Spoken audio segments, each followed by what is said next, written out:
का ये प्यार आपको लौटाता हूँ और इस चंपा नगरी में आकर मुझे इतनी खुशी हो रही है, मैं आपको बता नहीं सकता हूँ। लेकिन मैं यहाँ से जाने के बाद 2000 के बाद उतना ही रोया था जैसे युवक होकर कर्ण यहाँ से अपने रथ से निकला था और उसके माता पिता रोते हुए उस उल्टी राह में आदमी पीछे मुड़कर देख नहीं सकता, वो आगे ही बढ़ता है। And this was my story also with Bhagalpur.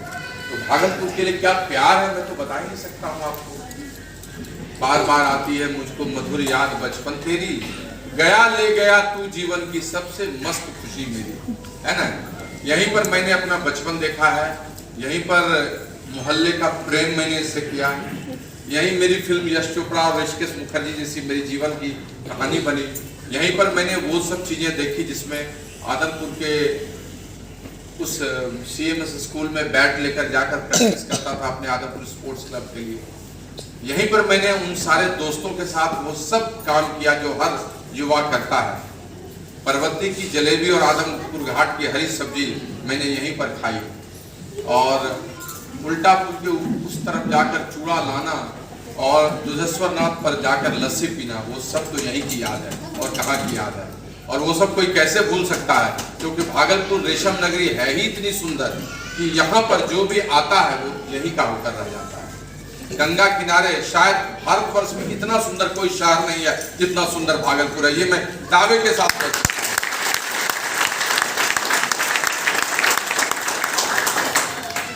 और मेरी जिंदगी तो यहाँ की कहानी से ही जुड़ी हुई है, इसलिए I am so excited again to come here. हम लोग वापस आ रहे थे और हम लोग सोच रहे थे कि हम उन जगहों पर आज जरूर रुकेंगे और जरूर जाएंगे जो हमारा प्यारा प्यारा लिवेबल स्पॉट्स था, और हम लोग उन सब जगहों पर फिर से अपनी पुरानी यादों को भी देखेंगे। लेकिन इस सब के बीच में जो सबसे बड़ी उपलब्धि मेरे लिए हुई, जो मेरे लिए सबसे बड़ा सौभाग्य का अवसर आया कि भागलपुर एक बार फिर से अपनी विरासत को बड़ा करने के लिए तैयार है। ठीक है, यहाँ से एक्सपोर्ट भी होती है कुछ चीजें, ठीक है, यहाँ के लोग भारतवर्ष में और विश्व में भी कई जगहों पर बसे हैं, बड़े भी हुए हैं, लेकिन कल्याणकारी कार्य जहाँ से यहाँ की उपलब्धियां और उद्यमिता बढ़े और उसके बाद पूरे भारत में छा जाए, इसका मौका फिर से मिला है। और इस अवसर के सहारे हम और आप मिलकर अगले 5 वर्षों में इतना बड़ा इतिहास लिखेंगे कि हॉल सब तो छोटा बढ़ ही जाएगा। वो दिन हमारे सामने आएगा 2027-28 तक, जब हम लोग सैंडिस कंपाउंड में 10,000 लोगों का सेमिनार करेंगे।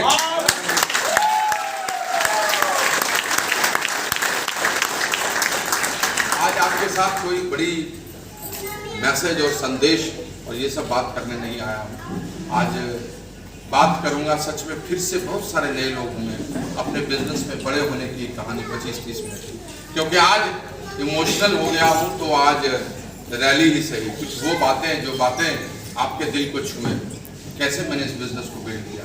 और हम लोग भी आपके जैसे ही थे, हम में कुछ ऐसा खास नहीं था जिससे हम इस बिजनेस में एक्स्ट्राऑर्डिनरी रिजल्ट पा सके, लेकिन इस बिजनेस ने क्या दिया है और क्या देता जा रहा है वो तो आपको बताएंगे।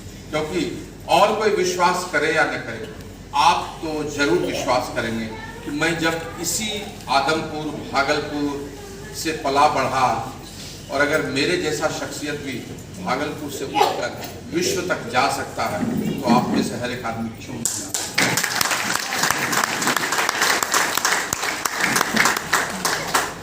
आज आपकी नई शुरुआत हो रही है, हमारा नया साल भी शुरू हुआ है, सूरज पूरब में फिर से निकल गया है और इसका हमें अभिनंदन करना है, स्वागत करना है।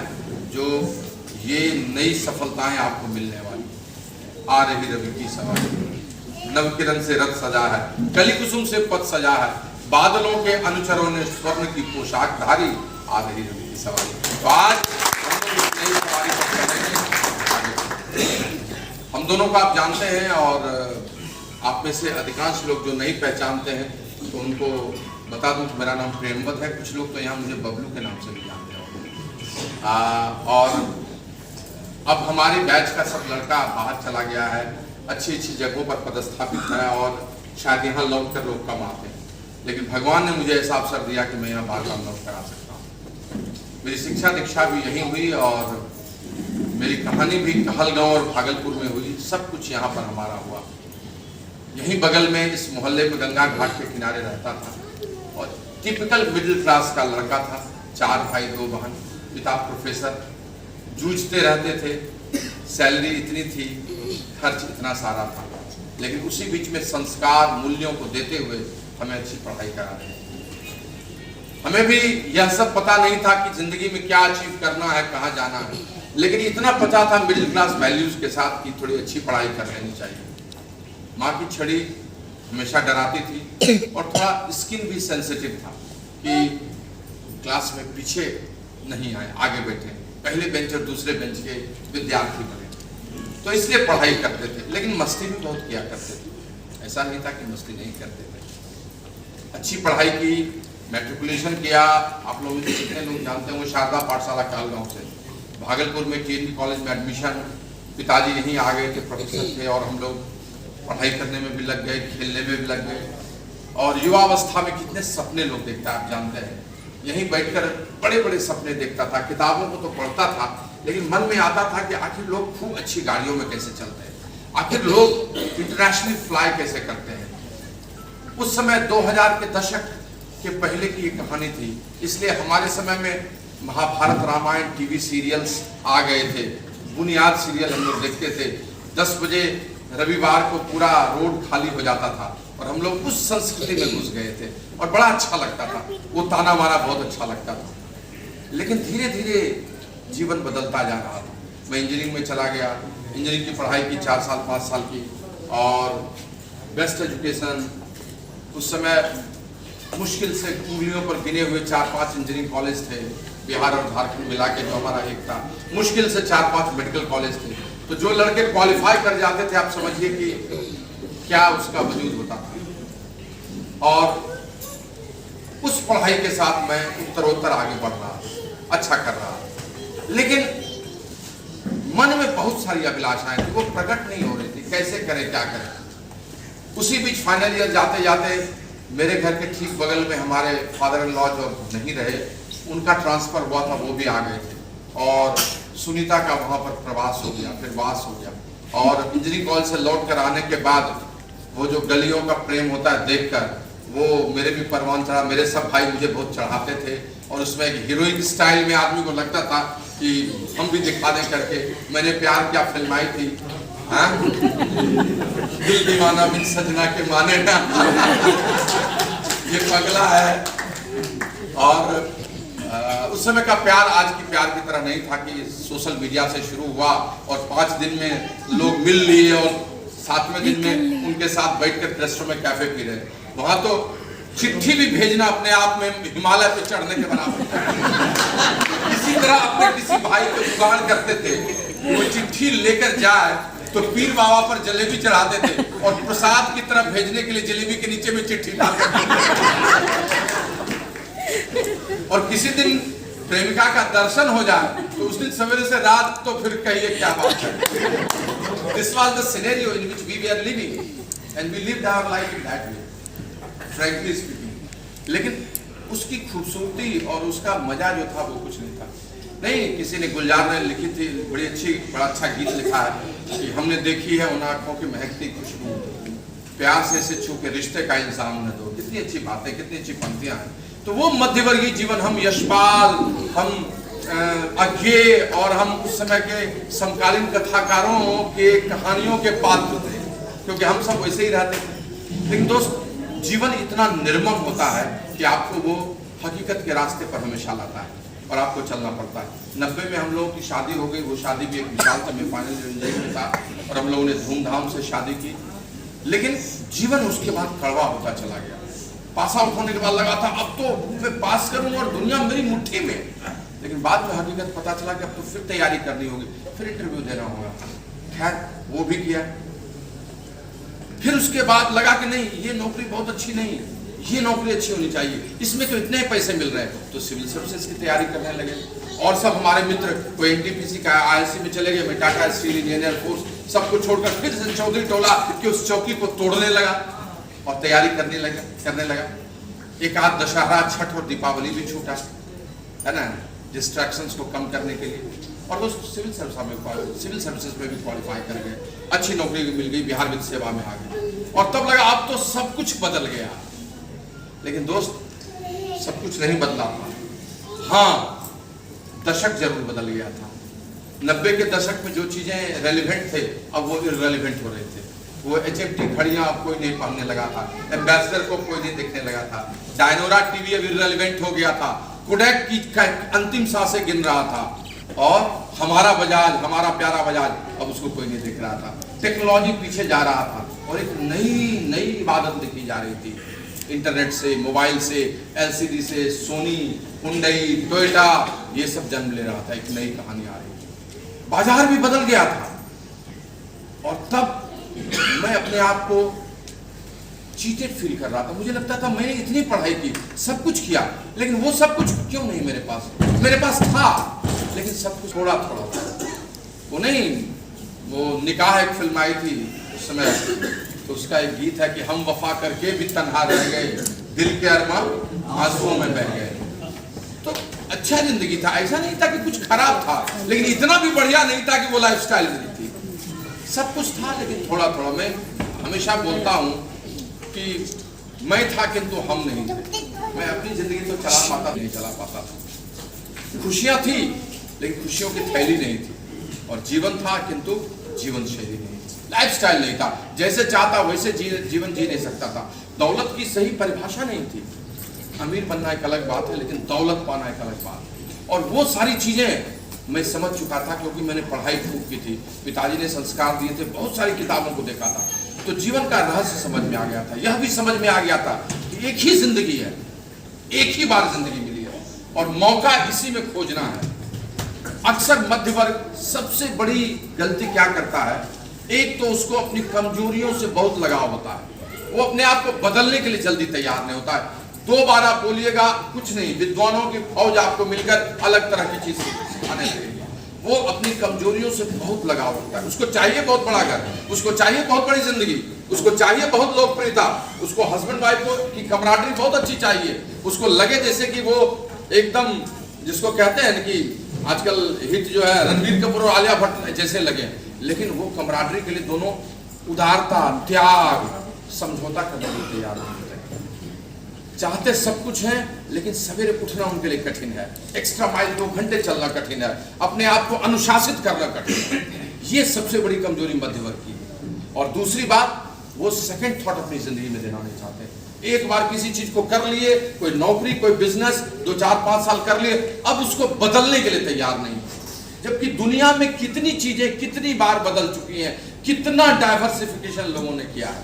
बट मिडिल क्लास, ये 70 करोड़ का मध्य वर्ग अपने उन्हीं कुंठित संस्कारों के साथ रहता है, और आलोचना करने में ज्यादा विश्वास करता है, प्रशंसा करने में कम। एक बड़ी अच्छी कहानी आ रहा था, तो कहीं मैंने पढ़ी थी कि एक गुरु ने एक शिष्य को कहा, बड़े सारे प्रश्न पूछता था, तो उसको कहा ऐसा करो, जाओ और जाकर दुनिया में कोई एक ऐसी चीज खोज के लाओ जिसका कोई उपयोग नहीं हो, जो एकदम व्यर्थ हो, जिसका कोई उपयोग नहीं हो, एकदम वेस्टेज हो, ऐसी कोई चीज खोज के लाओ। शिष्य गया ढूंढने, 1 घंटे, 2 घंटे, 10 घंटे, 1 दिन, 2 दिन, 3 दिन, 1 महीने बाद हार कर आया और कहा, गुरुजी बहुत खोजा, लेकिन ऐसी कोई चीज नहीं मिली जिसका कोई भी उपयोग नहीं। कुछ न कुछ उपयोग निकल ही जाता। फिर उसके बाद उन्होंने कहा, ठीक है, मान ली तुम्हारी बात, अब जाओ एक ऐसी चीज खोज के लाओ जिसकी कोई कीमत नहीं हो। उसने 1 मिनट में कहा, गुरुजी ऐसा तो हो ही नहीं सकता है, एक घास तोड़कर लाया, उसकी भी कुछ कीमत है। कीमत तो गुरुजी किसी न किसी की कुछ नहीं है। और तब गुरुजी ने उसको वही समझाया कि बेटे, किसी चीज के बारे में व्यर्थ बोल देना कितना आसान है, किसी की आलोचना कर देना कितना आसान है, लेकिन देखो अच्छी चीज किसी न किसी में सब में है। प्रशंसा तुम तुरंत खोज सकते हो, लेकिन व्यर्थ सब चीज हो, ऐसा कहना बेवकूफ। हर आदमी से कुछ न कुछ अच्छा निकल सकता है। हमारे यहाँ लोग आलोचना में ज्यादा विश्वास करते हैं, जबकि हर आदमी के अंदर में संभावनाएं अनंत है। आप उस पोटेंशियल को हार्नेस कर सकते हैं बहुत अच्छे से। तो सबसे बड़ी समस्या यही होती है लेकिन मैं ऐसा नहीं सोचता था, मैं छटपटा रहा था, बेचैन था। मैं चाहता था कि कुछ अवसर मिले जिससे मैं आगे निकलूं, जिससे और आगे जा सकूं। मैं बेचैन था, मैं एकदम चाहता था कि किसी तरह से वहां से निकलूं, छटपटा रहा था। और उसी समय मुझे यह अवसर देखने को मिला। इस बिजनेस अपॉर्चुनिटी को मैंने बहुत हल्के में देखा। 90% लोग हल्के में लेते हैं। बहुत पढ़ा लिखा था, ऑफिसर था, पटना में रहता था। 2000 तक मेरा एक अपना 3-4 वर्षों में ब्यूरोक्रेसी में रसूख भी हो गया था। भगवान ने व्यक्तित्व भी दिया था और थोड़ा प्रोएक्टिव भी था। तो लाइफ में बहुत सारी चीजें अब समझ में आ गई थी। उसमें कोई आदमी दिखाता है जिसमें बिजनेस शुरू करने में लगभग नगण्य कुछ नहीं पैसे लगे, आपको नौकरी भी नहीं छोड़नी पड़े, कोई बड़ी पूंजी की भी जरूरत नहीं हो, आप अपना काम करते हुए बचे समय में करें, तो बिलीव नहीं होता है। कौन कहता है बिलीव नहीं होता है? बिलीव तो तब होता है जब 2-4 करोड़ कहीं लगने की बात हो जाए, 2-4 नहीं तो 10-20 लाख लगे। बिलीव तो तब होता है जब कोई उसके बारे में पहले से बहुत भौकाल करे। लेकिन जिस व्यक्ति के माध्यम से देखा, वो इतने करीब थे कि उनको ये नहीं कह सकता था कि ये खराब है।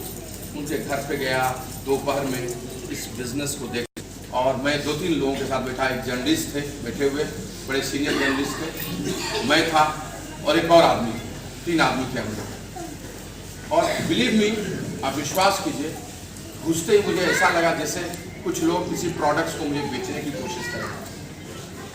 और ये संघर्ष मेरा शुरू का रहा भी है, मैं आपको बताऊंगा। मुझे सहसा कुछ भी विश्वास नहीं हुआ, लेकिन 15-20 मिनट होते होते वो कनेक्ट बनने लगा। मुझे बहुत अच्छा लगने लगा सुनना, क्योंकि वो बातें बहुत ही तार्किक कर रहा था और प्रासंगिक, रेलेवेंट कर रहा था, आगे बढ़ने की बात कर रहा था। कोई बात अगर प्रभावी करे तो क्यों आपको बुरा लगेगा? जैसे अभी मैं आ रहा था तो किसी ने कहा कि रिश्ते मोतियों की तरह होते हैं, जो अगर टूट कर गिर जाए तो झुक के उठा लेना चाहिए। अब देखिए कितनी अच्छी बात है। क्यों नहीं? रिश्तों को बचाने के लिए झुकने में क्या दिक्कत है? क्योंकि वो आपसे फिसल कर फिर निकल जाते हैं। तो अच्छी बातें तो सबको अच्छी लगती है। बहुत अच्छा लगा मुझे जब पूरा बिजनेस प्लान प्रेजेंट कर दिया, तो मैंने कहा यार ये तो अच्छी चीज है, मैं भी कर सकता हूँ। और उसने कहा कल से शुरू करो, और कल से शुरुआत कर दी। लेकिन शुरू करना और फिर निर्णय लेके उसको अपने गोल्स में कन्वर्ट करना और फिर उसको रोज के कैलेंडर में डालना, ये तीनों जो लोग मिला लेते हैं सफल वही होते हैं। जैसे सूर्य, चंद्रमा और पृथ्वी जब एक सीधी रेखा में आते हैं तो ग्रहण लगता है, उसी तरह से आपको किसी ने कोई अवसर दिखाया, उसको आपने स्वीकार किया, उसको आपने अपने लक्ष्य में बदला और रोज की जिंदगी में उसको डाल दिया, कहीं न कहीं केंद्र में या परिधि पर, बट परिधि के अंदर में डाल दिया, तो ये तीनों एक रेखा में आ जाती है और फिर चीजें बदल जाती है। अच्छा तो लगा, मैंने उसको कन्वर्ट नहीं किया गोल्स में। नतीजा क्या हुआ? कल फिर निकला ऑफिस में, परसों वहां, और फिर उसमें धीरे धीरे भूलता चला गया। अच्छा लगता है, इसका मतलब ये नहीं कि वो कर ही ले, अगर कोई ठीक से उसको कराए नहीं तो, है ना? जैसे ही आप कोई चीज बढ़िया देखिएगा, लेकिन अगर आप उसको लेकर अपने आप को इंगेज नहीं कीजिएगा तो वो अच्छी चीज एक देखी हुई अच्छी फिल्म की तरह हो जाती है। जैसे कोई फिल्म देखकर आप आइए तो कितना अच्छा लगता है, आप देखकर आइए चक दे इंडिया, कितना मजा आता है, वाह लगेगा, रगों में रक्त चला गया है। केसरिया का गाना सुनिए, जैसे ही मेरी तेरी मिट्टी में मिल जावा, कैसा रोमांचित मन रहा था। लगता है अभी कोई AK-47 दे और बॉर्डर पे जाए और लड़ाई करके प्राणों की आहुति देनी पड़ी तो दे दे। लेकिन वही कल सवेरे 10 बजे ऑफिस जाइएगा, सवेरे पत्नी दूध के लिए किचकिच करेगी, बच्चा उधर से आएगा, नौकर बोलेगा, कुछ ड्राइवर बोलेगा, इन सबों में फिर आपकी वो राष्ट्रीयता धीरे धीरे डाइल्यूट हो जाती है और 3-4 दिन बाद फिर आप वही आदत इंसान बन जाते हैं जो रोज चलता है, जाता है और शाम को नींबू के निचोड़े नींबू की तरह ऑफिस से लौट के घर आ जाता है। तो हम भी उन सब बीचों में ऐसे ही सोचते और फिर उसके बाद सोच वही हो जाती है कि यार ठीक है, सब बढ़िया है, लेकिन अपना भी प्रोफेशन ठीक ही चल रहा है, तो क्या बदलना? इतनी बड़ी बात कहाँ पहुंच पाएंगे वहां तक? बेस कैंप तक भी कोई पहुंचता है? सब कुत्ता काशी ही चला जाता है। हो गया, जितना हुआ था उतना किए भाई, हम भी कम नहीं किए, बढ़िया ही है, अच्छा ही है। अरे मोहल्ला में तो सब जानता ही है ना, है कि नहीं? फिर उसके बाद अर्थ के बारे में, अधिक धन के बारे में, फिर समझौता, साईं इतना दीजिए जहां में कुटुंब सभा मैं भी भूखा ना रहूं, साधु भूखा जाए, हो गया जो होता था तो हुआ, है कि नहीं? सब लड़का विराटे कोहली बन जाएगा, है कि नहीं? और ये आदमी को फिर से उसी के दरबे में घुसा देता है। लेकिन कहते हैं कि भगवान की कृपा होती है तो सब कुछ बदल जाता है, और उनकी विशेष कृपा हो जाए तब तो आप शुरू हो जाते हैं। ईश्वर की विशेष कृपा हुई, एक बड़े फंक्शन, एक बड़े सेमिनार में चला गया, वहां भी इस तरह का माहौल था, बड़ा अद्भुत था, पटना में भारतीय नृत्य मंदिर में, और मैंने वो सेमिनार सुना। क्या माहौल था मैं आपको बता नहीं सकता हूँ। घुसते वक्त तो आप ही में से किसी की तरह सकुचाया हुआ बैठा था, अभी यहाँ भी कुछ लोग आए होंगे सकुचाए हुए बैठे होंगे, अभिनंदन करने कोई गए होंगे तो किसी के मन में स्वाभिमान की जगह पर उनके अभिमान को भी ठेस पहुंची होंगी, कौन कहाँ बुला लिया है, अभिनंदन तिलक विलक किसका कर रहा है, कुछ फेक टाइप का कुछ चल रहा है, क्या चल रहा है, बहुत सारी बातें आती है मनुष्य के दिमाग में। हम संसार में चीजों को उसी तरह से ले नहीं पाते जिस तरह चीजें होनी चाहिए, and that happens with everybody. I also entered in that auditorium in the same fashion, in the same thought process, that persons who were sitting there were low profile persons, they were not earning not more than 20,000 30,000 bucks. Where I have come, कहाँ मैं आ गया। लेकिन जब बैठकर उस शख्सियत को सुना, उसके प्रोफाइल को जाना और उसकी बात को जाना तो हृदय परिवर्तन हो गया। वो स्टीवन कोवे का जो कहते हैं पैराडाइम शिफ्ट वो हो गया, और उसके बाद से घर आकर दो ही चीज था कि प्रियम्बल, या तो तुम अपने आप को डिक्लेयर कर दो कि तुम एक औसत मध्य वर्ग के आदमी हो जो नौकरी के लिए बने हो, या नहीं तो अपने आप को पराक्रमी घोषित करो। सेकंड थॉट दो अपने आप पर, लगो कल से, एक्स्ट्रा माइल चलो, शाम को बहाना मत बनाओ आके कि ऑफिस से थक गए हैं, 7:30 बजे 7 बजे के बाद बच्चों के पत्नी के साथ हर रोज खेलना जरूरी नहीं। अगर बड़ा लक्ष्य है तो 2 से 3 साल के लिए प्रोक्रेस्टिनेट करो इन चीजों को, और शाम को प्लान दिखाना शुरू करो।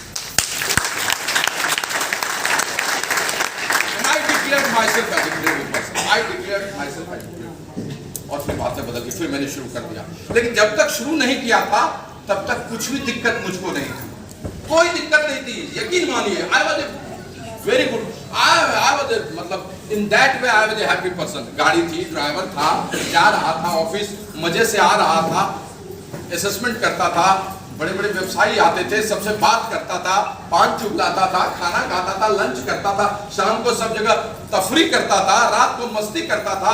मौर्य चाणक्य जैसे होटल्स थे ही, मेरा भाई भी उसी में पोस्टेड था, वो कस्टम्स में था, मैं सेल्स टैक्स में था, एक ही साथ रहते थे हम दोनों की वाइफ भी अपनी ही बहन थी, तो 4 यूथ मस्ती का क्या आलम होगा आप समझ सकते हैं। And in that comfort situation I came out and I started showing the plan. हर लोग अपनी परिस्थिति का रोना रोते हैं, किसी के पास पैसा नहीं है, इस बिजनेस को बहुत पैसा होता तो कर लेते, किसी को पहले दिन से बोलने नहीं आता, बोलने आता तो कितना प्लान दिखा देते, किसी की व्यस्तता बहुत है, उसके पास समय नहीं है, नहीं तो न जाने क्या क्या डालता, किसी को कुछ समस्या, किसी को कुछ समस्या, किसी को कुछ समस्या। दोस्त, इसी समस्या को गिनने के चलते आप अभी वहां हैं जहां आप हैं। जब जहाज रनवे पे खड़ा होता है तो उसके सामने का एयरपोर्ट की इमारतें कितनी ऊंची होती हैं, पेड़ कितने बड़े होते हैं, सारे टावरिंग बिल्डिंग्स कितने बड़े होते हैं, लेकिन जैसे जहाज रनवे से उड़ता है और ऊपर चढ़ता है सब छोटा होने लगता है, धीरे धीरे तो सब छोटा हो जाता है, फिर तो चींटी के जैसे, और फिर तो दिखता ही नहीं। जिन लोगों के कारण बड़े होते हैं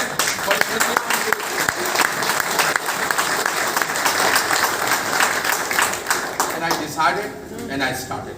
लेकिन संघर्ष पीछा नहीं छोड़ता है। जैसे आप शुरू कीजिएगा संघर्ष आपका पीछा करने लगेगा, फटाक से आपके पीछे लग जाएगा और आपको दबोचना शुरू करेगा। स्ट्रगल, जैसे ही स्ट्रगल होने लगे समझिए कहानी अच्छी चल रही है। आपका क्षेत्र कोई भी हो, लेकिन संघर्ष ही आपको उपलब्धि तक ले जाएगा। और यह सच है दोस्तों, मैंने भी जैसे शुरुआत किया संघर्ष प्रारंभ, अलग अलग तरह का संघर्ष। प्रारंभ में लोगों को ये समझाने का संघर्ष कि मैं अच्छी चीज कर रहा हूं और ये बिजनेस बुरा नहीं है। प्रारंभ में यही समझाने में मेरा समय जाता था that this business is worthwhile and I am telling right thing। लोग कहते क्या प्रेमत, क्या फंस गए हो।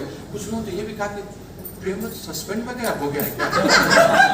नौकरी को छोड़ के कुछ करने वाला, बहुत सारी चीजें, बहुत सारी बातें हो रही थी। ये संघर्ष था लोगों को बताने का, मैं बता नहीं पाता था, शर्मा के मैं लोगों के सामने ठीक से बोल भी नहीं पाता था। इस संघर्ष से शुरू के 6 महीने रहा, आपको भी हो रहा होगा। कुछ लोग तो मेरे बिजनेस को छोटा सा बिजनेस कह देते थे, लगता था जैसे कि किट ले गए हैं तो एक ग्लिस्टर को बेचने का बिजनेस, यानी कोई परचून की दुकान मैंने खोल दी है।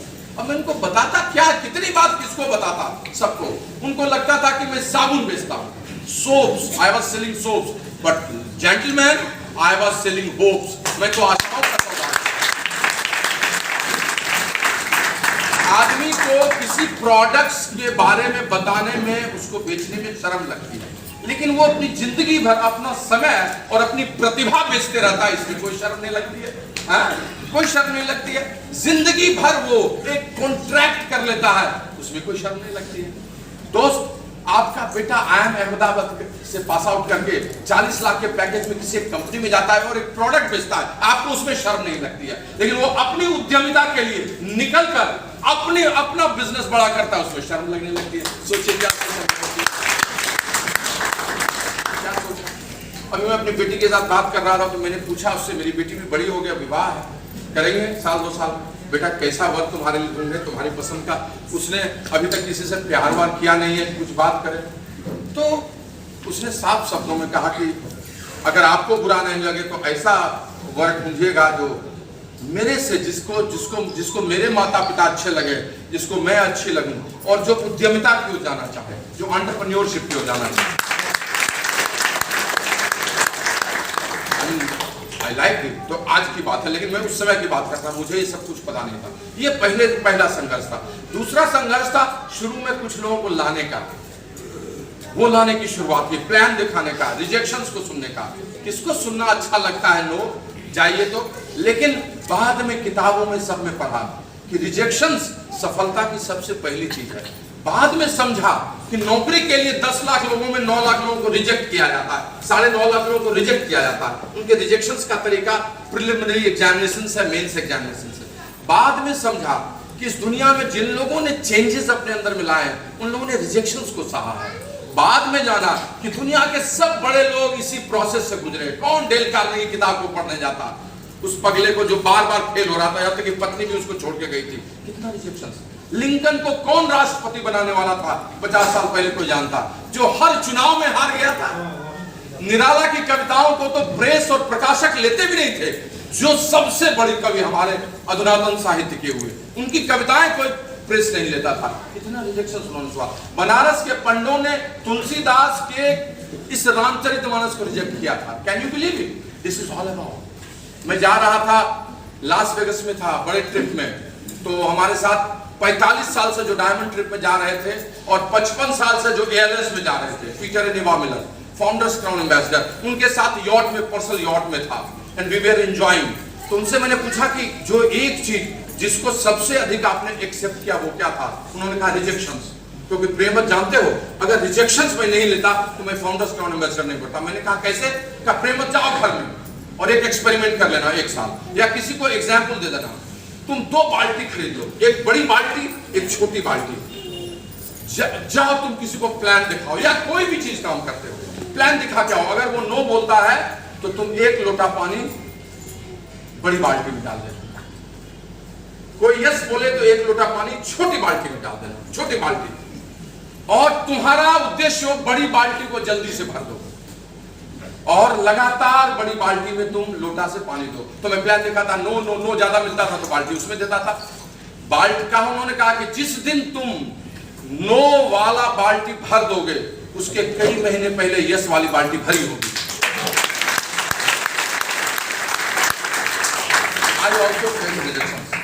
सर्द रातों में लोकल ट्रेन में इसी भागलपुर में आया, कुछ लोगों को प्लान दिखाया, कुछ ज्वाइन किए, कुछ ने सीरियसनेस नहीं किया, क्योंकि भागलपुर मेरे हृदय से जुड़ा हुआ था। लेकिन उस रिजेक्शंस को मैंने सहा, क्योंकि वही रिजेक्शंस आज अभिनंदन करा रहा है। Can you believe it?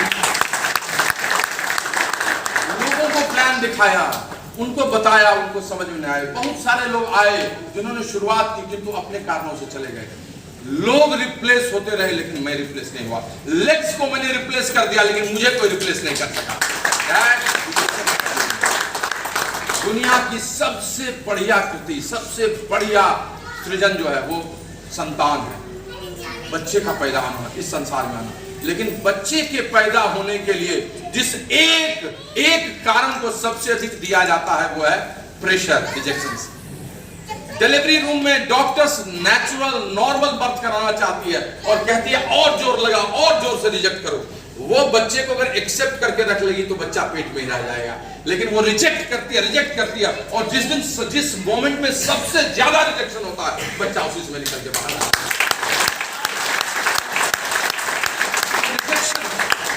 इसको मैंने फोर्स किया और एक ही चीज मैंने सीखा था कि लौट के पीछे मुड़ के नहीं देखूंगा। संघर्षों के दौर में जिन लोगों ने आगे बढ़ने की कसम खाई है वो चले जाते हैं। हरिवंश राय बच्चन ने कविता लिखी थी और अमिताभ बच्चन ने अपने फिल्म में उसको आजमाया था। And I am fan of Amitabh Bachchan. और उन्होंने इस रिजेक्शन के लिए कहा था कि तू न थकेगा कभी, तू न मुड़ेगा कभी, तू न थमेगा कभी, कर शपथ कर शपथ कर शपथ, अग्निपथ अग्निपथ अग्निपथ। तो ये बात समझने की है। ये पहला संघर्ष मेरा था, आपका भी होगा। बहुत सारे लोग आपको नो बोलते होंगे, आपको 6% पर रहे हुए जमाना हो गया, 4 महीना हो गया, कोई दिक्कत की बात नहीं है। नई पौध आएगी, नई चीजें आएंगी, आपको लेके। दूसरा संघर्ष था वो जब मैं प्लैटिनम गया, 10,000 ब्रेक किया, वो था टीम के बिल्ड होने का। हर जगह मुझे ही प्लान दिखाना पड़ता था, मैं डुप्लीकेट ही नहीं कर पाता था, डुप्लीकेशन ही नहीं हो पाता था, मुझे ही दिखाना पड़ेगा। कब तक दिखाना पड़ेगा? इस संघर्ष को मैंने फेस किया। वो प्लैटिनम से फाउंडर्स प्लैटिनम जाने में हर समय लगता था इस महीने कैसे 10,000 होगा यार, अब कैसे होगा। And it was a process in which people came in our business, leadership came and then I came out from that. तो ये संघर्ष दूसरा संघर्ष था जिसको भी मैंने देखा और उस समय लगता था क्या प्रेमर हो गया, जितना करना था। अब जो लोग करेंगे करेंगे, छोड़ दो ना। कभी कभी तो आंख भी बोल देती थी और जब मैं इस तरह सोचता था तो मेरी आंखें भी बोलती थी कि ऐसा मत करना, ख्वाब देखते हो तो उसको पूरा किया करो। तो है ना, एक दिन हमारी आंखों ने भी थक कर कह दिया कि रोज मत रुलाओ, अगर ख्वाब देखते हो तो उसको पूरा करो, है ना। रोज रोज क्या रुलाओगे इस मिडिल क्लास लाइफ में, एक बार लड़ लो, लड़ के निकल जाओ। And that was my struggle. Founder platinum से जब एमरल्ड और डायमंड जा रहा था उस समय का भी एक अलग संघर्ष था। ऐसा नहीं था कि उस समय बल्ले बल्ले 3 लेग अच्छे से होने लगी थी, लेकिन नई 3 लेग को कैसे डेवलप करूं, समय इधर भी देना है, समय उधर भी देना है, कैसे मैनेज करूं। तो जीवन, नौकरी और बिजनेस, इस तीनों को बैलेंस करने का संघर्ष था, समय को निकालने का, प्राथमिकता बनाने का। दूसरा, बहुत बार मन में ये लगता था कि कैसे घर में होंगे 6 लेग एक साथ, कैसे कंप्यूटर में 10,000 देखती है, ये बिलीव नहीं कर लेने का संघर्ष। मल्टीटास्किंग नहीं था मैं उतना, तो मल्टीटास्किंग बनूं, कई जगहों पर एक साथ काम कर सकूं, इसको सीखने का और इसको करने का संघर्ष था और उस संघर्ष से गुजरा। एंड फ्रेंड्स, जब आप सोच लेते हैं ना तो चीजें सब बदल जाती है। किसी ने कहा है ना कि हो के मायूस सा शाम सा ढलते न रहिए, आई मीन हो के मायूस सा शाम सा ढलते न रहिए, जिंदगी एक भोर है, रोज ही निकलते रहिए, है ना। तो रोज निकल कर काम करने के लिए जो तैयार होता है, ये सारी चीजें कॉन्सिक्यूटिवली उसके साथ होती चली जाती। और एक दिन फिर हमारा क्वालिफिकेशन भी शुरू हो गया, डायमंड भी बने। डायमंड क्वालिफिकेशन ऐसे नहीं होता, डायमंड क्वालिफिकेशन तभी संभव हो सका जब मेरा इनर स्ट्रेंथ सामने आया। और इनर स्ट्रेंथ तब सामने आया जब मुझको फील्ड में उतरकर रियल सेंस में उसने संभाला जो मेरे पीछे है। जोरदार ताली दीजिए।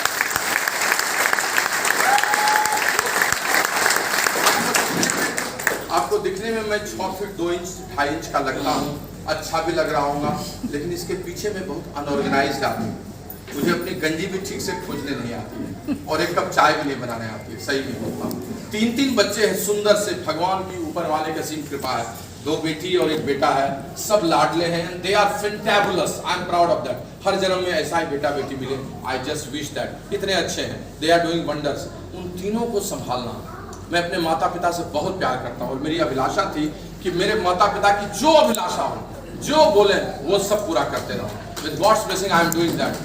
जो मिठाई अच्छी लगती है उनको संभालना मेरा सोशल इन्फ्लुएंस है। मैं दोस्ती यारी पार्टी में बिलीव करता हूँ, तो खाना घर पर 10-20 लोगों का तो रोज बनता है, वो लगातार चले। अन्नपूर्णा माने पाकशाला में बनी रहे और वो लगातार चले, यह भी। और उसके अलावा मेरे जितने लीडर्स आए वो सब भी सुखी रहे, लेकिन मेरे से ये संभव नहीं था। प्लस मैं एक अरबी घोड़ा भी बहुत तेज चलता हूँ, थोड़ा लगाम लगाना भी जरूरी है।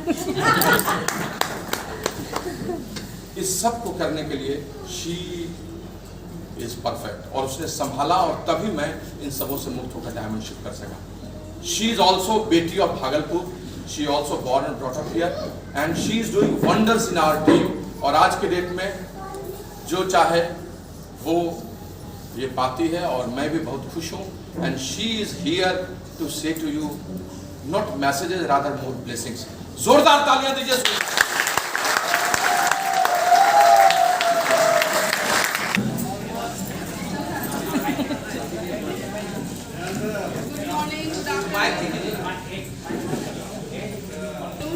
और आज कल प्रियमत जी बोले कि उनको भी चलना है भागलपुर, और हमें भागलपुर में हम रहे हैं, पढ़े हैं, यहीं प्रियमत जी मिले, यहीं शादी हुई मेरी, और बड़े अच्छे मेमोरीज हैं यहाँ, बहुत अच्छा एक्सपीरियंस है यहाँ मेरे प्रीवियस लाइफ का। आज हम उसको याद भी करते आ रहे थे, बहुत हम खुश हो गए।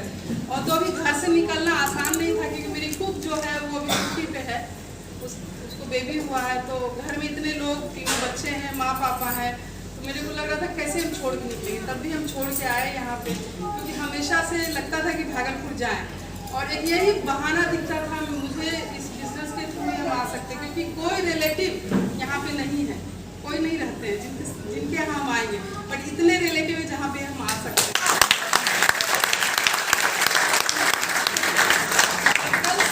कल से मेरे बैक ऑफ मेमोरी में चल रहा है भागलपुर की पूरी पुरानी यादें, और हम रास्ते में प्रियमत को बहुत चीज़ याद कराते आ रहे थे, और इस बिज़नेस को लेके प्रियमत जी जितनी बातें की, और वो सब बिज़नेस भी बैक में मुझे सब याद आ गया कि कैसे हम लोग बिज़नेस में आए थे। तो हम यही मैसेज देना चाहेंगे कि आप लोग बहुत अच्छे बिज़नेस में हैं, बहुत अच्छे इंसान हैं, और जो भी कमी रहती है इस बिज़नेस को जो बिल्ड करते हैं दिल से, वो अच्छे हो जाते हैं। तो ये बिज़नेस बहुत ही प्यारा है, और 21 साल हो गए इस बिज़नेस में, आई थिंक अब 22 साल हो गए इस बिज़नेस में। और इस बिज़नेस के पहले हम 17-18 साल यहाँ रहे, इनफैक्ट 85 से हम यहाँ पे रहे 16-17 साल लगातार। तो समझिए मेरी अच्छी ज़िंदगी यहाँ पे गुजरी, और फिर हम लोग पटना शिफ्ट हो गए। वहीं पे प्रियमत जी बहुत अच्छे जॉब में थे, बहुत अच्छी लाइफ मेरी सेटल्ड लाइफ थी, कुछ और करने की कोई न तमन्ना थी मेरी और न कोई ज़रूरत थी, बट एक्साइटेड होकर बिजनेस लेके आए प्रियमत, तो दिमाग में थोड़ा चला। मेरा ये कहने का मतलब है दिमाग में चला तो बिजनेस को हमने एक्सेप्ट किया, बट इसको बहुत जल्दी दिल में ले आए, ये बिजनेस दिल में बस गया। तब से कभी इस बिजनेस में कोई चुनौती मुझे नहीं फील हुआ, और हम बहुत दिल से इस बिजनेस को बिल्ड किए। एक बेटी थी 1.5 साल की, बहुत अवेटेड, 9 इयर्स के बाद उसका जन्म हुआ था, तो हम लोग उसको लेके बहुत ये रहते थे एक्साइटेड। इस बीच में ये बिजनेस आया, वो भी बहुत खुश होती थी जब लोग घर में आते थे, तो वो भी मेरे बिजनेस बिल्ड करने का एक कारण हुआ। हम लोग दोनों बहुत खुश होते थे, बहुत पुराने लोग, बहुत पुराने फ्रेंड्स, बहुत पुराने रिलेटिव को टच करना, लोगों को बुलाना, लोगों के घर जाना मुझे बहुत पसंद था। तो ये बिज़नेस शुरुआती दौर में मुझे बहुत पसंद आया, लोग आने लगे मेरे घर में और बिजनेस चलने लगा। प्रियमत जी बहुत एक्साइटेड रहते थे। और प्रियमत जी, मैं ये बोलूँ कि प्रियमत जी मुझे मिले 90 से 3-4 साल पहले चले जाइए। प्रियमत जी से जब मेरी शादी हुई तो मेरा उसी से मिलेगा कि लाइफ मेरा सेट हो गया है, मुझे किसी चीज़ की चिंता नहीं करनी है। तो इस के चलते प्रियमत जो भी लेकर आया उसको हमने दिल से एक्सेप्ट किया और इस बिज़नेस को समझने की कोशिश की।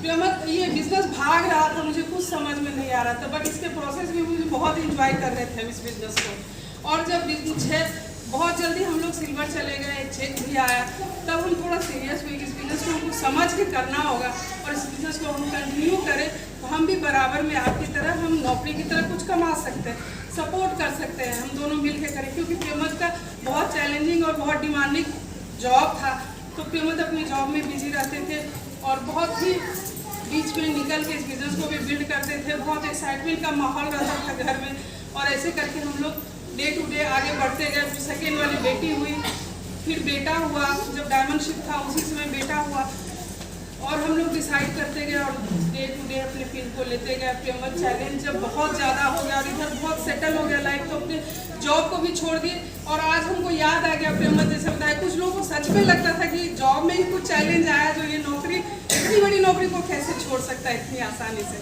बट बहुत किसी को समझाने की जरूरत नहीं लगी, हम लोग इतने हैप्पी रहते थे, घूमते फिरते थे, घर का माहौल इतना अच्छा था, लोग समझ गए कि लोग दूसरे पाथ पे चला गया, नौकरी बहुत मायने नहीं रखता है इसके लिए।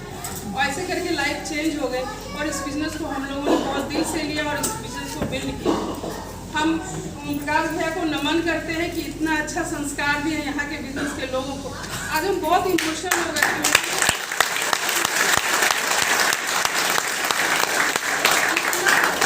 वेलकम 22 साल में कभी मुझे नहीं मिला, बाय हार्ट आप लोगों ने वेलकम किया, इसलिए हम यहाँ से आप लोगों को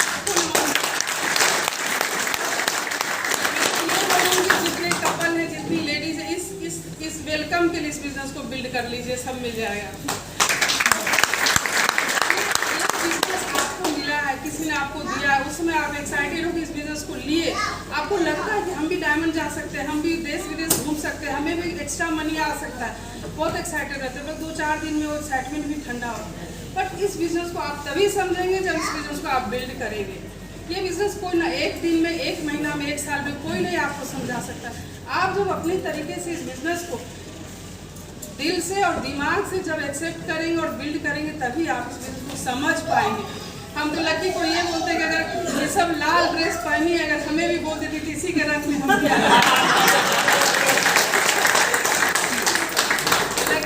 लकी को लेके हम लोग ऑलवेज एक्साइटेड रहते हैं। ये लोग जाते हैं, मैंने बराबर वहाँ भी भेंट होती है और बहुत होपफुल है कि एक यहाँ भी इन लोग विशाल कायम करेंगे। आप लोग सब साथ हैं, हम यहाँ से विश करते हैं।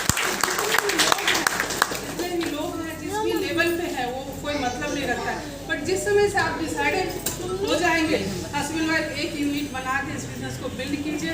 हम लेडीज को स्पेशली थैंकफुल, ग्रेटफुल आप लोग होइए कि बस घिसी पिटी जिंदगी होती है हर लेडीज की, चाहे जिस भी लेवल पे वो हो। नौकर लगा के काम करे या काम करे, काम करवाना पड़ता है, कहीं काम करना पड़ता है, बट सबकी जिंदगी कहानी एक ही होती है। इस बिजनेस के थ्रू ही आपका लाइफ चेंज होगा। हाँ, आप समझिए कि हस्बैंड के साथ कोई बिजनेस करे, नौकरी करे, कहीं मजाल ही नहीं कि वो सारी बात, सारे क्षण आपके साथ बिता सकते। बस ये बिजनेस है ऐसा कि आप husband wife, true husband wife होते हैं, एक दूसरे को समझते हैं, एक ही ढंग का काम करते हैं, एक ही ढंग की बातें करते हैं, अपने ही प्रोग्रेस के लिए बात करते हैं। तो ये कितना अच्छा माहौल देता है घर को। ये बिजनेस हम लेडीज़ के लिए तो वरदान है। चाहे जिस भी पोस्ट पर प्रियंवद जी थे, हमको बहुत मतलब नहीं रहता था। जब घर आते थे उसके बाद से मेरे प्रियंवद होते थे, घर के बाहर के बाद कोई और प्रियंवद होते। बट आज फुल टाइम प्रियंवद मेरे हैं। घर में बैठे, घर में भी बिजी रहते हैं, फोन पे रहते हैं, बट लगता है मुझे इनके बात करने के तरीका से, इनके फोन उठाने के तरीका से पता चलता है कि कहाँ पे बात कर रहे हैं। इतना कनेक्ट होता है ये बिजनेस, कहाँ से लोग समझा पाएगा आपको। तो एज ए हस्बैंड वाइफ इस बिजनेस को एक्सेप्ट कीजिए और खूब दिल से बिल्ड कीजिए। रिजल्ट हो सकता है शुरुआत में आपको नहीं दिखेगा, बट रिजल्ट दिखता है। हमें पता है कि हम लोग शुरुआत के दिनों में जहाँ जहाँ काम किए थे, कोई आदमी इस बिजनेस में नहीं है, लेकिन ऊपर वाला के खाते में सब लिखा रहता है, कहीं ना कहीं रिजल्ट आपको देता है। बच्चों के रूप में बच्चे इतने प्रोग्रेस किए, बच्चे इतने संस्कारी हैं, उस रूप में भी इस बिजनेस का ही परिणाम है कि अच्छे बच्चे निकले हुए। बहुत कम मेहनत में बहुत अच्छे बच्चे निकल गए, बहुत कम मेहनत में हम लोग बहुत अच्छे कपल निकले, बहुत कम मेहनत में अच्छा सोच, अच्छा विचार, अच्छा ग्रूमिंग, लोगों को अच्छा सर्व करने का संस्कार आया, पता भी नहीं चला इस बिजनेस को बिल्ड करते। तो इस बिजनेस को बिल्ड कीजिए। प्रोडक्ट तो इसका बाय प्रोडक्ट है, प्रोडक्ट को कहीं ना कहीं हम यूज करते थे, जब बिजनेस है तो अपना प्रोडक्ट हम यूज करते हैं। तो इस बिजनेस को जो हार्ट में ले आया और जो अपने ही रूटीन के सर्कल में डाल दिया, उसके लिए बिजनेस आसान हो जाता है। ऐसा क्या कोई समझ सकता है कि मेरे साथ चैलेंज नहीं था, आज भी हम चैलेंज को ही छोड़ के यहाँ पे आए, बट हम समझते हैं कि ये बिजनेस हमको ज़्यादा मज़ा देगा और ज़रूरत भी है और हमें भी ज़रूरत है। हम यहाँ पे आए, ये एक्साइटमेंट, ये वेलकम लेके जाएंगे, वहाँ के लोगों को दिखाएंगे वीडियो, वहाँ के लोगों को बताएंगे, वहाँ के लोग मोटिवेट होंगे। तो लकी से बहुत लीडर मिले भी हैं, गई है जब फॉरेन ट्रिप, तो बहुत कुछ बहुत याद करते हैं इसको सर, और इनका हम पिक्स वगैरह देखते रहते हैं, बहुत जोड़ के मोटिवेट करके। तो लगता है कि हम कहाँ यहाँ के लिए कुछ किए, बट ये कहीं ना कहीं से मुझे मिल गया, यहाँ पे इतने अच्छे लोग निकल गए। तो आप बिजनेस खूब दिल से बिल्ड कीजिए, दिमाग मत लगाइए, आपको कहीं ना कहीं भगवान अपने खाते में नहीं रखते। जब हम मजदूरी दे देते तो भगवान मजदूरी का नहीं रखता है, तो मान के रखिए। तो लोग सोचने लग जाते हैं, लोग अपनी ही कमजोरी में फंस जाते हैं, अपनी ही आदतों को चेंज नहीं करते, लोग डाउट करने लगते हैं, लोग को समझना नहीं चाहते। उसी समय बिजनेस कमजोर हो जाता है और वो लोग अपने ही गलत चीज़ों के कारण मजबूत हो जाते हैं, तो बिजनेस पीछे हो जाता है। जिस समय आप इनोसेंट हो जाएंगे, जिस समय आप बिजनेस को दिल में ले आएंगे, ये बिजनेस कहीं से भारी नहीं लगेगा। आपको 4 लोग नहीं सुनेंगे, आप 4 लोग ढूंढ लेंगे, लोगों की कमी नहीं है। और सब लोगों से प्यार कीजिए, सबों का रिस्पेक्ट कीजिए, सबों को सुनिए, और जो लोग हैं आपके साथ या जिनको आप लाना चाहते हैं उनको समझिए वो क्या करना चाहते हैं। आप एक बार उनको बिजनेस बताओ, एक बार वो कैसे समझ जाएंगे। उनका अपना एक आदत है, वो एक अपने वातावरण में रहते हैं। औरतों को हम लोग कहते हैं कि नहीं सुनती नहीं, अरे उनका एक स्ट्रक्चर है, उनकी फैमिली में कौन कौन लोग रहते हैं, बड़े बुजुर्ग हैं, बच्चे हैं, उनकी हैबिट है दिन में खा पी के अंधेरा करके सोने की आदत है, उनको टीवी देखने की आदत है। उसको एक दिन में कैसे बदलेगा? आप अपने व्यवहार से, आप अपने पॉजिटिव ऑरा से उनको चेंज कर सकते हैं, उनको मोटिवेट कर सकते हैं कि आपका लाइफ चेंज हो सकता है। ये लाइफ तो बहुत सिंपल सा है, ये तो आपको मिल ही गया, बट अगर एक्स्ट्रा कुछ आपको लेना है तो इस बिजनेस को बिल्ड कीजिए, आपको सब मिलेगा। आज के डेट में हम बहुत इंजॉय करते हैं, हमको 1 मिनट का फुर्सत दे रहता है, सीन अनसीन हम 24 घंटे लगे रहते हैं इस बिजनेस में, क्योंकि मुझे पता है इतना मजा आता है, इतना मजा आता है, इतना हम थकते, शरीर थक जाता है, दिल दिमाग नहीं थकता, इतना मजा आता है इस बिजनेस में। रमन जी अपने एरिया में लगे रहते हैं, हम अपने एरिया में लगे रहते हैं। आज कुक है कि नहीं, स्टाफ है कि नहीं, मेरे पे कोई फर्क नहीं पड़ता, जितना हो पाता है, क्योंकि लोगों को नहीं पता है मेरे डाउनर को मेरे घर का क्या चैलेंज है। उनको हम क्यों बताएंगे? वो इतने दूर से आए हैं, इतने उम्मीद से आए हैं, उनको हम अपने चैलेंज में नहीं फंसा सकते, उनको मुश्किल से वो टाइम निकाल के आए। तो हम उनका ऐसे वेलकम करते हैं इस बिजनेस में और बहुत इंजॉय करते हैं। आप लोग भी इसको एंजॉय कर सकते हैं, मेरा वाला लाइफ आ सकता है, बस ये आपके हाथ में है। इस बिजनेस को खूब दिल से बिल्ड कीजिए। ये मंथ में पीवी नहीं हुआ, वो नहीं सुना, उस चक्कर में बिल्कुल मत फंसिए। कोई ना कोई अगर दिल से जोड़ेंगे इस बिजनेस को, कोई ना कोई पीवी करने वाला आपके बिजनेस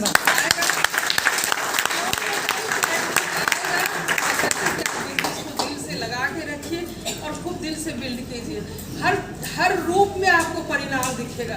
हम किसी को बिजनेस बताते हैं तो ये बोलते हैं कि आपके बच्चे बहुत अच्छे हो जाएंगे, आप बहुत अच्छे हस्बैंड वाइफ हो जाएंगे। हम केवल बताते कि आप बाहर घूमने जाएंगे, आपको पैसा आएगा।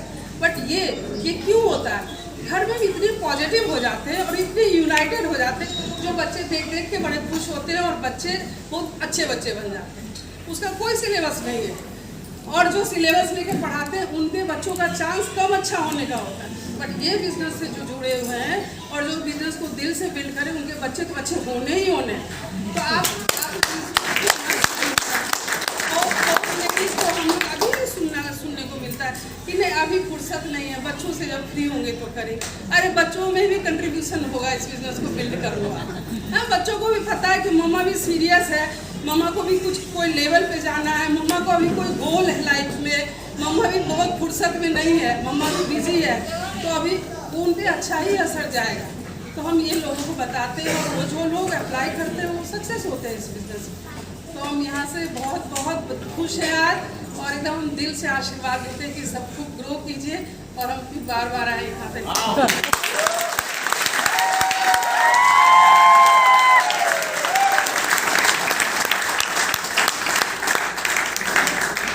पहले वाली बात नहीं है जो जयशंकर प्रसाद लिखा करते थे कि नारी तुम केवल श्रद्धा हो, विश्वास रजत नग पक्कल में, पीयूष स्रोत से बहा के वो जीवन के सुंदर संपद। बल्कि अब उसके अलावे नारी शक्तिमान हो गई है और वो पग पग पर आपको साथ देने के लिए खड़े हैं। और हमारी टीम में तो बहुत सारी ऐसी लेडीज फोर्स हैं, लेडीज पावर गन है जो पुरुषों से भी बढ़कर बिजनेस को बिल्ड कर रही है और चीजों को बदल रही है। तो जोरदार तालियां अपनी ये सारी नारी शक्ति।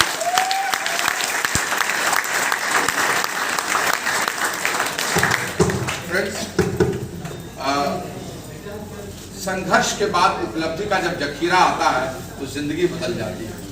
मैंने इस पूरे बिजनेस प्रोसेस में डायमंड शिप तक जो संघर्ष किया वो संघर्ष का एक दूसरा रूप था। लेकिन उसके बाद जो चीजें थी उन चीजों को मैं आपको बता नहीं सकता हूं कि कैसे चीजें बदली। डायमंड से फाउंडर डायमंड, फाउंडर डायमंड से ईडीसी, देन फाउंडर सीडीसी, और फाउंडर सीडीसी से डबल डायमंड जाना। अब ये सब कहानी सुनाऊंगा तो वक्त चला जाएगा, क्योंकि वो बहुत बड़ी यात्रा है। लेकिन उस यात्रा का निचोड़ ये है कि मैंने बेसिक्स प्रिंसिपल्स किए, अपने कैलेंडर में प्रायोरिटीज ठीक से बनाया और उन लोगों के ऊपर फोकस किया जो काम करना चाहते थे। लेकिन ऐसा कभी नहीं हुआ कि लेयर्स ऑफ लीडर्स वो निकले जिनको मैं सोचता था कि वो निकलेंगे, ऐसा कभी नहीं होता है। बल्कि वो निकले जिनको करना था, और जिनको करना था उनके माथे पर लिखा हुआ था, ये मैं कभी पहचान नहीं सकता था। किसको पहचान सकता? लेकिन सच यही है दोस्त, सच यही है कि जिसको जगत विजेता समझा, मन के हारे हारे निकले, और जो हारे हारे लगते थे वो जीवन के ध्रुव तारे निकले।